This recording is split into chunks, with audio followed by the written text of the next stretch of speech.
Thorough disinfection between litters will prevent infection of the next litter from the previous one. See the disinfection protocol for more information on best practices.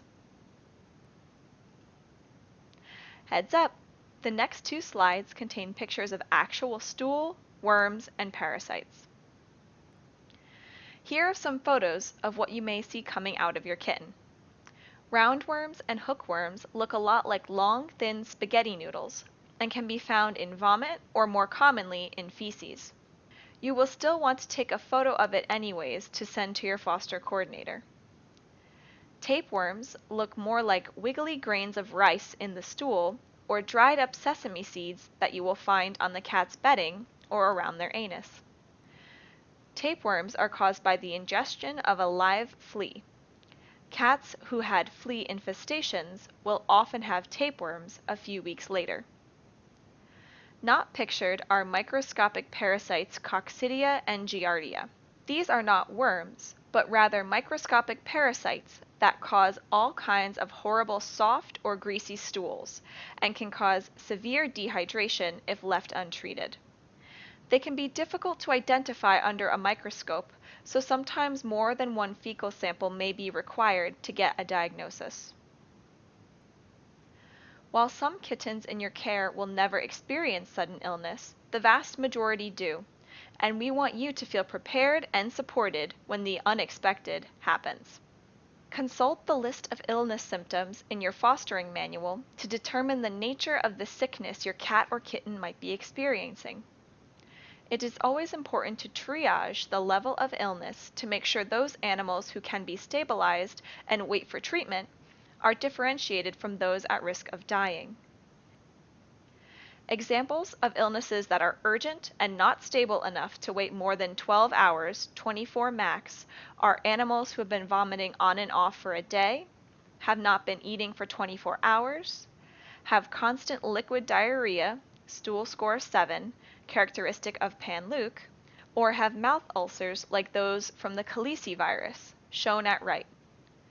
Often with animals like this, we will give you advice on how to make them stable enough to get through the afternoon or evening, and then try to squeeze you in 9 a.m. the next day at whichever clinic has availability. You should immediately email your closest clinic and your foster coordinator to request an appointment when you see these symptoms, as time can be of the essence in catching illnesses early before they turn into true emergencies. Examples of illnesses that are true emergencies and can indicate a risk of death are extreme lethargy, meaning if you stand them up on their feet, they immediately fall over, the inability to hold their head up on their own, seizures, and pale gums. If your animal does have a seizure, please time the seizure in seconds, as this is the first question the vet will ask you. They will ask when the seizure happened and how long it lasted, as this can affect their plan of treatment. The photos at right show a gum color indicator. Pink gums are healthy, but very red, pale pink, blue, or gray gums can indicate an emergency. These are situations in which you should text the emergency phone.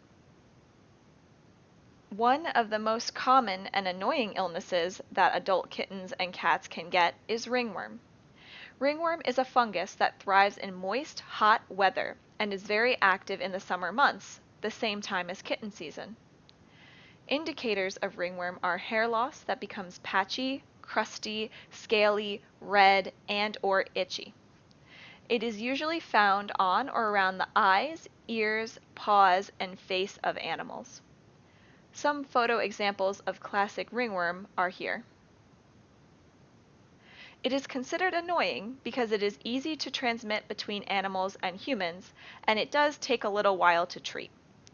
The treatment of ringworm involves dipping them in a smelly lime sulfur 1 to 2 times per week, with a pill that they get once every day called terbinafine.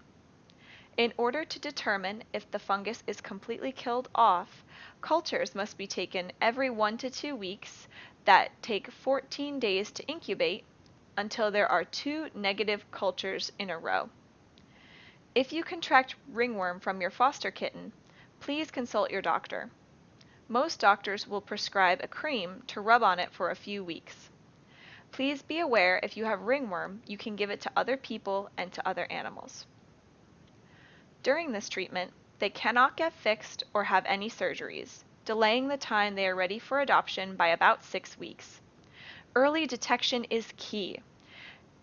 Even the day you pick up your kittens from clinic, you should check over them for any spots of hair loss, as ringworm can appear and spread quickly.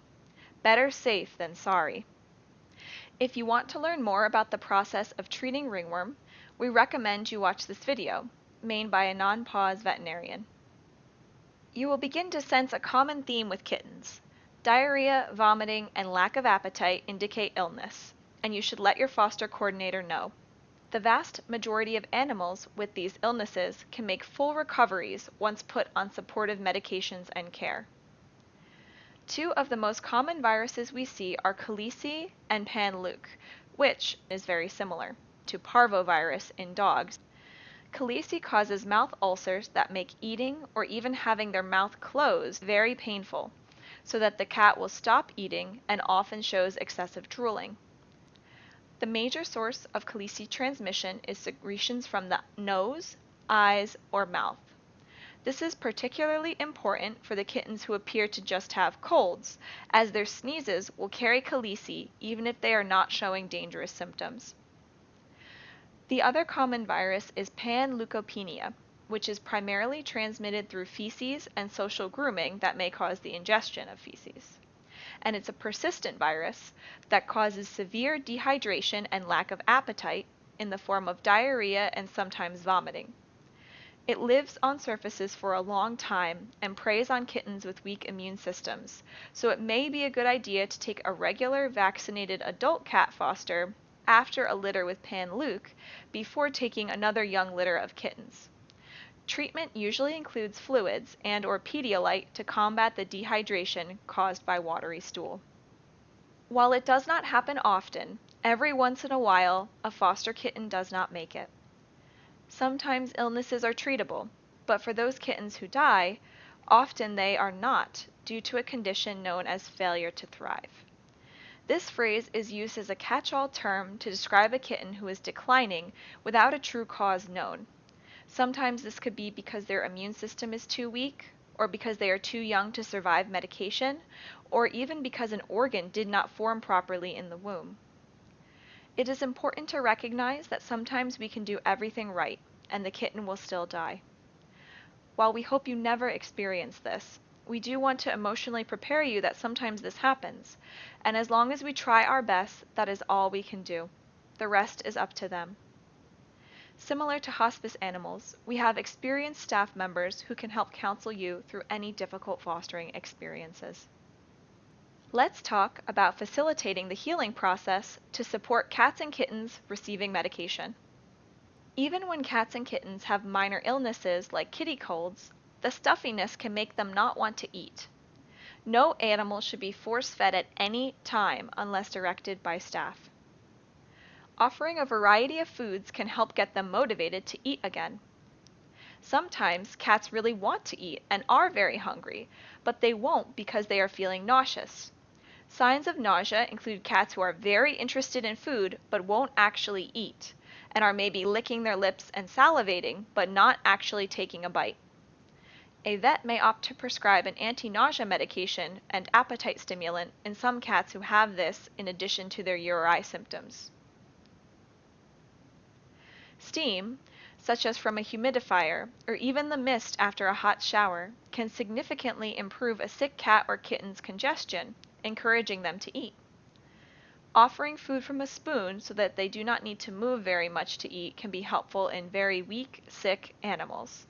And for some cats that have lived with humans for most of their life, they can be social eaters, meaning they want you to pet them and stay with them while they eat.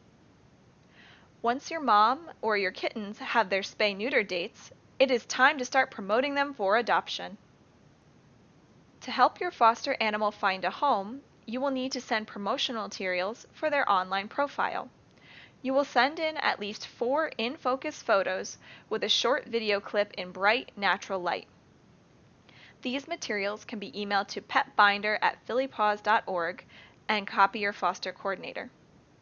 Social media is a great way to promote your foster animals. Many foster parents have found success in creating a foster pet Instagram account. You can tag hashtag #PhillyPaws so that our approved adopters who follow us can see your foster animals. When you do have interested adopters that you have already confirmed are approved, you are welcome to have them come meet your foster cat or kitten before they are fixed in an attempt to line up homes for them ahead of time. But the foster animal must be fixed before they can live with their new family. If you do manage to line up homes for them, you can coordinate with the adopter to pick up the kitten after surgery on the same day you drop them off. The front desk can even process the adoption fee and contract for you with the adopters if you give them a heads up who is adopting which kitten post-surgery. If you complete the adoption in your home, a reminder to have the adopter complete the contract and pay the adoption fees, which are $65 for an adult cat, $108 for one kitten, and $162 total for two kittens if they are adopted at the same time, even if they are from different litters. After the contract is completed, the yellow copy, located underneath the white copy, goes home with the adopter as their receipt, and the white copy and the payment comes back to PAWS within 1 week. After your foster animal goes home, before you celebrate, make sure you notify your foster coordinator so we can take them off the PhillyPaws website. You will also want to notify any other interested adopters that your foster animal is no longer available for adoption. You will drop off the contract and payment, and if you want to take home another foster animal, you can make another fostering appointment to do it at the same time. A reminder to disinfect your space, including dishes, bedding, and toys, before you bring home another foster animal.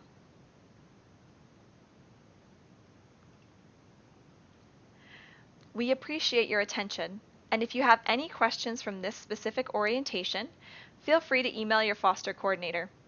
We wish you the best of luck as you embark on this journey with us. And remember, mama cats and kittens won't make it without you.